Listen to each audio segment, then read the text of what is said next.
So hey guys, welcome back to my YouTube channel again, and I am super excited to be here. As always, you guys, I have good news today. If you noticed anything at the beginning of this video, let me know in the comment section. Ads are playing. It means that I have been monetized. I got monetized sometimes 3 weeks ago, and I didn't want to just put it out as a post. I wanted to come on here to appreciate you guys. Thank you for your love. Thank you for your support. I started my YouTube channel 1 year and 11 months ago. I started during the lockdown and I got monetized. It took a long time. It took a while, but then I am one to always trust the process. So I am super grateful for you guys. Thank you for I am one to always trust the process. So I am super grateful for you guys. Thank you for your love. Thank you for always coming back to watch my YouTube channel. When you guys say, sorry, you're funny, you're hilarious, I don't know how I am funny. Like, I don't even see myself as... You guys make me feel myself. You guys ginger me. I am super grateful. Now make sure to watch all the ads so that I can get money, so that I can get lots of money. So when you're calling me FISSY funds, you're calling me FISSY funds because you know that I have money. Anyway, enough of the rambling around. In today's video, I am going to just talk to you about my struggles as an immigrant in Canada. It's a pretty straightforward video. You know how I do it, but then this one, I'm going to be doing a get ready with me. It means I'm going to be going from basic to baddie while telling you guys about my struggle, and I know that you're interested in this, so I'm not even going to ask if you are. And before we go, if you are not subscribed, subscribe to my channel, like this video, leave a thumbs up, you know how it always, leave a comment, and let's go into the video. I have not done my makeup on camera in a very long time, and I'm so excited to do that. I know I look very ashy, but we're going to fix that. This is not a makeup tutorial, so I'll not be telling you the products that I'm using. I'm just going to be talking about my struggles as an immigrant.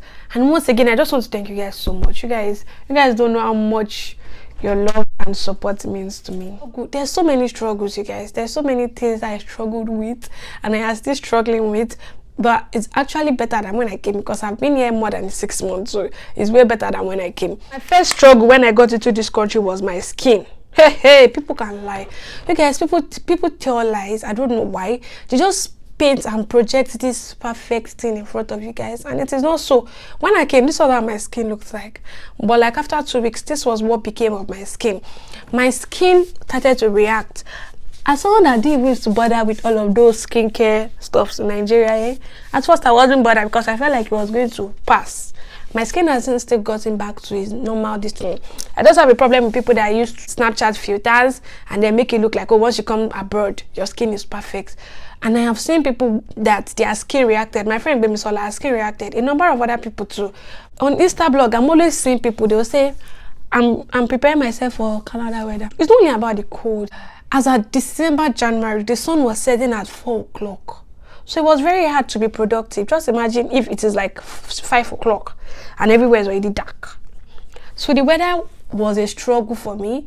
In Nigeria, I could wear anything I wanted at any time. When I was raining, if you want to wear a shower clothes, you can still wear a shower clothes, even if it is raining, because it is not going to be so cold. Like there's no cold in Nigeria at all. I don't know about Jos and those really cold areas, but because I was staying in Lagos, right, it wasn't, compared to the cold here, like it wasn't cold at all. So the weather really affected my productivity. It affected the way I wanted to explore the city. I couldn't explore as much because it was always cold. Then my biggest problem, aside from thinking of what to wear, layering, the way I used to dress in Nigeria was just pretty straightforward. Wear anything I wanted, wear slippers.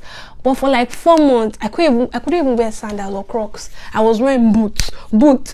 My ankles were always hurting from wearing boots and boots and boots and boots. You cannot even say, oh, I'm feeling sexy today, I want to wear this. Cold will finish you. So you have to layer, wear a pant under my pant. So if you're all those people that like to go commando, you don't even like to wear a lot of things. The cold is gonna finish you. Another struggle was the accent.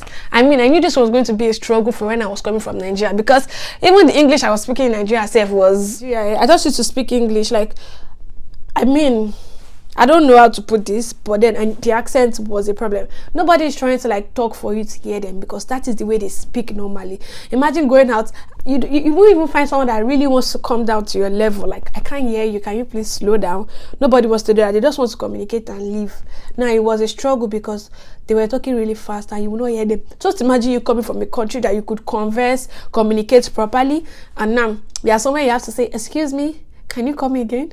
What did you say? Pardon? And some of them, they will not even intentionally. I want to believe that they intentionally do it to make sure that you don't even hear them. Then they will not direct somebody else to attend to you, which can be really annoying. Another thing, grammar. This one I am still struggling with. In Nigeria, hey, I can't believe that in Nigeria we used to have to read dictionaries, make sure that we speak big grammars before they know that you are eloquent enough, that kind of thing.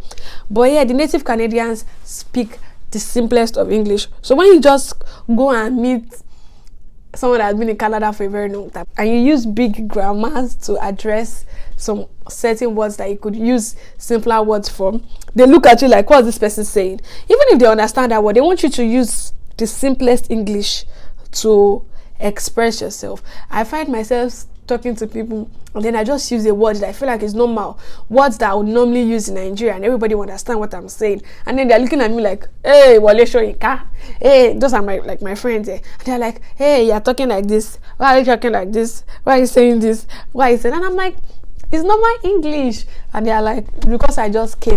After a while, I'll be speaking simple English. So apparently, native Canadians use simple English. And when you're coming, just drop all your grammar at Nigeria, because when you come here, you're going to be feeling so weird whenever you speak, because it will look like you're just trying to show yourself. There's some things that they say, yeah, like you see someone in pain or something, and you just want to offer your sympathy, you want to express your sympathy rather, and you're like, I'm sorry, and they're like, no, it's not your fault, and then they're telling you, don't worry, it's not your fault, it's my fault, and I'm like, just let me be sorry in peace. This one right here was such a big struggle. I feel like in this country there is too much rules, not like there's too much rules, but because I came from an almost lawless country, I am sorry to say, it was very strange for me to just find out that I had to adhere to all of these rules.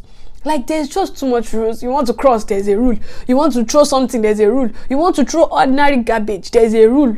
You have to. In my country, it's aboki that has to recycle. Anytime I recycle here like this, I'm feeling like I'm a good person. I'm feeling like I'm doing something very phenomenal. I'm trying to save the planet. I'm feeling like Captain America. Because where I came from is all these, you know, the people that used to recycle, pick all those things on the floor. Like, you don't even want to recycle because people are looking at you like, what are you using all these bottles and all this plastic for? So there's just too much rules. You want to cross, you have to wait. In Nigeria, when you want to cross, all you just need to do is look left, look right, look up, look down, look at your back, look forward, pray that nothing jams you, and just as you're crossing, you cross zigzag and you're praying that, God, let me reach the other side of the road. But yeah, you have to press a button, you have to receive an instruction to move. You cannot, like, the funny thing is, I obey these rules here, and I think it is very wrong of me. I don't know if I would have been able to obey them in Nigeria. I feel like that is what makes the country a working country. But honestly, there's too much rules. It's teen. Hey, that is such a struggle. I'm still struggling with it, and I don't think I can ever get over this struggle, you guys. It's the fake empathy I have to have towards animals. I have to fake that I like animals, especially dogs, pets. I have to fake that I like pets. I don't know why I have to do that. I don't feel safe a lot of times because I'm in the elevator with the most gigantic dogs and they're telling me she's a good girl, don't worry, she's a nice girl, and I'm like, first of all, ma, she's not a girl. Even if she's a girl, I refuse to identify her as a girl. Second of all, what is my business if she's a nice girl? Why are you telling me she's a nice girl? Why are you bringing a nice girl to come and terrorize me in the elevator? I don't feel safe here. And the dog is there looking at me, licking her lips because she's a girl. And in my head, I'm like, is there two things? This dog is seeing my bones because I'm slim, and he's like, oh my God, delicious. Or this dog is feeling me. But why is the dog feeling me? Why are you looking at me and licking your lips in the elevator that I don't have escape route? One day, I was on the train. I saw a dog wearing such a cute jacket. That time, I had not even bought winter jacket. And this dog was wearing such a nice jacket. I was still even admiring the jacket on the dog. That, oh my God, this jacket is so nice on this dog. I look up to look at the face of the person that is holding the dog. Hey! And I saw this very good looking guy. And man, I'm like, why are you holding this dog like that? I'm the one that needs to be held. I'm the one that you should be holding like that. Why are you holding this dog that cannot even talk? I can even talk, I can pray for you, give you emotional support, spiritual support, financial support. But then, because I'm not giving any man my money, believe me at your own risk, oh. The respect that they have for animals, I don't even think my fellow human being has that respect towards me and the care that they give animals. And it is such a struggle because whenever I see an animal, it is difficult for me to think of the animal as a girl or a boy or as nice. I immediately look at them, look like they want to terrorize me, and I begin to fear for my life. I have no peace when I see them, especially when I'm trapped with them in the elevator. I feel like since you like animals so much, you want to take care of them so much, build an elevator for them. Build a separate elevator for them. What if I'm allergic to animals? What if I'm allergic to dogs and pets and cats? It's a nice cat. Yeah. Another struggle was walking. Anywhere you want to go, they'll just put walk 30 minutes. You keep walking 15 minutes, you're still walking. Toronto is very transitable, right? But then the TCCs don't get to some places. They don't, in Lagos, you can take a bike, enter keke inside the street. But yeah, you can't do that. So they just say, walk 5 minutes. Before you know, you've walked 25 minutes and you're walking. You just keep walking. I don't even need to exercise because I'm always walking. Walk 30 minutes, I'm walking 15 minutes. Walk 10 minutes, I keep walking. You guys don't have any small means of, you don't have any small keke, any small marwa that can make my life easy. Because why do I gotta walk? I'm walking every day. Where am I walking to? As I went off camera to do my brows, so this whole thing could be faster. Now I'm going to be talking about lack of information. This was a major struggle for me because yeah, it's not like Nigeria that you're just walking on the road, someone comes and starts telling you the story of their life. So yeah, it is quite different. If you want information, you have to ask for information. Nobody's just going to come and start telling you stuff. Everybody assumes that you know what you're doing. So if you don't know stuffs and you don't ask, oh my gosh, you're going to suffer. You're going to go through a lot, just like I went through a lot. So you guys, if you don't know anything, make sure to ask, because nobody is going to come and see you confused on the road and start asking you, are you lost? No, you have to ask. Lack of information was a very big struggle for me. Even when you're looking for a job, or you're looking for an apartment, or you are looking for anything and you do not ask. Guys, the fact that nobody was willing to give information unless you asked, that was such a big struggle for me. Contrary to where I was coming from, you don't even need an information before you get it. People just come, assume that you want to hear some things and just put it in your head. Another struggle was the culture shock. I know that everybody on YouTube talks about this culture shock, and honestly, it cannot be overemphasized. You cannot talk about it too much. Like, it is the main struggle for all the immigrants here. The culture shock is shocking. The first culture shock is the colorism. In Nigeria, even if I had any sort of inferiority complex, different from when you're in a country that you know that one of the reasons anybody can behave in a kind of way towards you is because of the color of your skin. So colorism, I don't want to say racism because I feel like some people are not really racist, but they are colorist.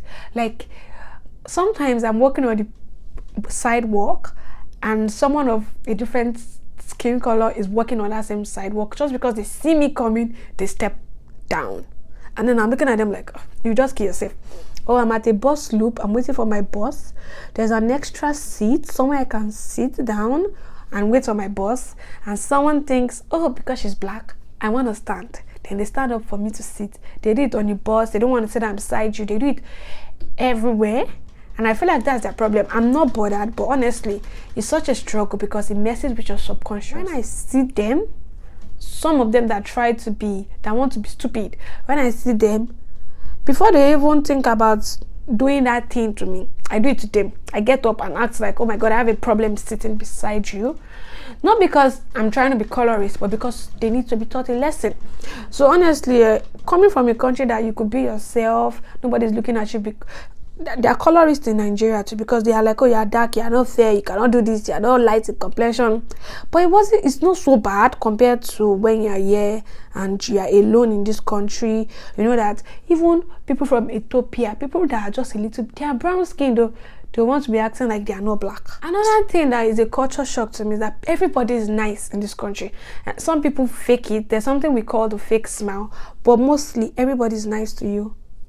At least except the obviously racist ones. Canadians are super nice. You see somebody, you're smiling. I have to do it these days because once you see somebody, you don't even know the person. You're shining teeth. So it makes people so approachable. So people are really approachable here compared to Nigeria. In Nigeria, you want to approach somebody, say, excuse me, sorry, please, I'm very sorry, God bless you, I have a question. Yeah, you could just say, excuse me, and then you ask your question and you're going to get answers. And people are so nice to the extent that they hold the doors for you. As first, when I came here and men were holding the door for me, I thought they wanted to check me. But then I started seeing women do the same thing for me. You are walking in a door, someone is coming at your back. It is a culture here to hold the door until the person comes in.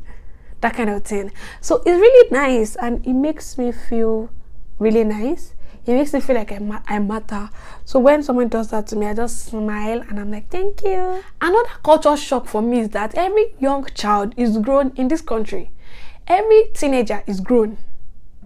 Like, when I was talking to somebody who I thought was my age mate, turned out she was 15 years old. That's why I feel very old. I'm always shouting I'm an old woman. Because why would I think a 15-year-old is a 24-year-old? Every young child is so grown. They are adults and they are children. Children are adults in this country.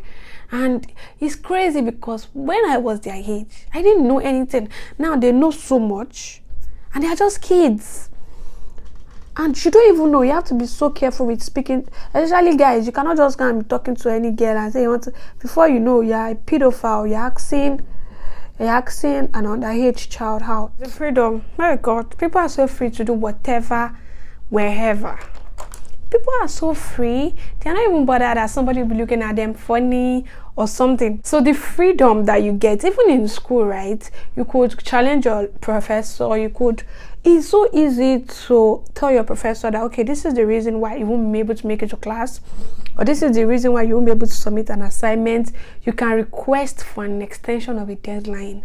Like, the freedom is shocking. In class, you have to call your lecturers by name, your professors by name. In Nigeria, we used to call our professors daddy and mommy, because how will you call your professor Nancy? Like, who is Bola? You cannot even know their first name. Is their surname Alabi, Afobi, Ajabi? You don't even know their first name. Talk less of calling them their first name. But yeah, the freedom is shocking. You could just say, okay, I can't come to class today. Okay, I'm leaving class early. Okay, I don't understand. Can you send me the lecture privately? You could just ask normal things that you're supposed to ask from your friends. You can ask from your professors. That kind of thing. Me, like this, I'm always requesting for extension. I have a doctor's appointment. My head is paining me. My neck is paining me. My stomach is paining me. Any small thing, once I cannot reach the deadline, I ask for an extension. And they even check back on me and like, okay, yeah, are you feeling better now? If you need some time to submit your assignment, I'm like, I need some time. I always need some time to submit my assignment. That is such a big shock to me. I don't think I can ever get over that. In class, sometimes when we are talking and I'm like, I need to excuse myself. And they're like, of course you can't. Go to the washroom. I'm like, are you sure this person will allow me back in the class? Because where I came from, if you leave the class, you have to hold your pee. If you go and pee, you're not coming back inside the class. So one thing that was also a struggle for me was using Google Map, you guys. Because where I came from, right, we don't use Google Map. You just need to ask, and they'll say when you turn left, you turn right, you turn middle, you turn back, you've got it to your destination. But yeah, you need to like have the postal code and just be able to locate the place, know the exact address, right? I did not know how to use Google Map. So on days that I don't understand what Google is saying, because Google will say take south, east, west, and I don't know where that is. I still do not know it. When I'm using Google Map now, I don't even know. Just tell me whether to turn left or right. Which one is go right, take east, northwest. That's my Google voice. I don't know how, but it still sounds like a Nigerian. So when my Google is pronouncing names, it's calling names the different way. Say something is ing, you pronounce it as egg. So I'm like, where am I? Google misled me a lot. So I didn't know how to use the Google Map, and it was such a struggle for me. I would advise that if you are coming, just learn southwest, because in Nigeria all I knew was Ilaoru, Iwaoru. But yeah, it is very crucial, because you could be going somewhere. It is still the same place you are going to, but there's south of it, north of it, west. So you can say you are going to Dundas, but then you don't even know if you're going to Dundas West, some Dundas North, Dundas East, or Dundas South. So it's very confusing not to know the coordinates and the cardinal point. It is very, as I'm sitting down here, I don't even know where it is. I think this place is north, this is east, I don't even know. Hey. So this one I want to talk about there is something I will see in the movies. The romance. There's romance in this country. Small children like to be romancing themselves. You are going on the plane, you are seeing people romancing. You are walking, people are romancing. What up? You guys don't think about anything else. Is this how you get your daily bread? How are you comfortably doing this everywhere? Don't you guys have houses? Don't you have rooms? These people, they took self-expression seriously. Nothing binds them, nothing holds them, and it's very weird because where I came from, you want to look, but yeah, if you are caught staring, something is wrong with you. If you think you have seen madness, you need to see the madness on the trains in Toronto. These ones, I don't know how people read books on the train, because for me, there's a lot to do already on the train. There's a lot to see. You know, in Lagos, mad people on the streets, mad people in the market, because there's no market here now. So the mad people are on the train. Different breeds, different types, all of them are there. Like, some people you think they are okay, but they are not. As much as they take care of their mentally ill in this country, some people still manage to jao. They're on the train. Anytime I'm going to work like this, I'm always entertained. Some people are not even mad, they are just trying to be funny, but it's just crazy. There's so much madness on the train. It is very hard to relate to the examples that they give in class. I remember in class one day they were talking about actors. Many times I'm just like looking in class because it's very hard for me to relate. I do not know a lot of American, Canadian actors and actresses, and when they are giving examples or when they put pictures, I'm trying to determine somebody's skin tone. They're talking about their actresses and actors that I do not know. I feel like Canadian movies are very boring, the ones that I've seen. So I cannot really tell who is who when they bring those pictures on the presentation, wherever, and they're like, this person is this. Honestly, cannot relate to a lot of their examples and instructional materials because I don't know their history. So it's hard for me to like meet them in the middle, especially when there's a discussion going on. Half of the time I'm just mute, except we are talking about something I can relate to. It is not very easy to relate to everything they talk about in school. So I'm just going to get off the camera and I'll finish the rest of my makeup and I'll be right back. So you guys, I'm back and I don't know what to do to this hair because I've been trying to arrange it for like 5 minutes. I'm thinking of even yanking it off and using my normal hair right now. Anyway, let me know if you loved this video. Let me know your struggles if you're in Canada already and I didn't mention them, and if you can relate, please let me know some more struggles. If you like this video, make sure to give this video a thumbs up, leave a comment, make sure to subscribe if you are not, and make sure to come back to my channel. Tell me what you love about this look that I created, and let me know if you want to see more get ready with me videos. Thank you for watching. Until next time, stay happy and stay fabulous. Bye.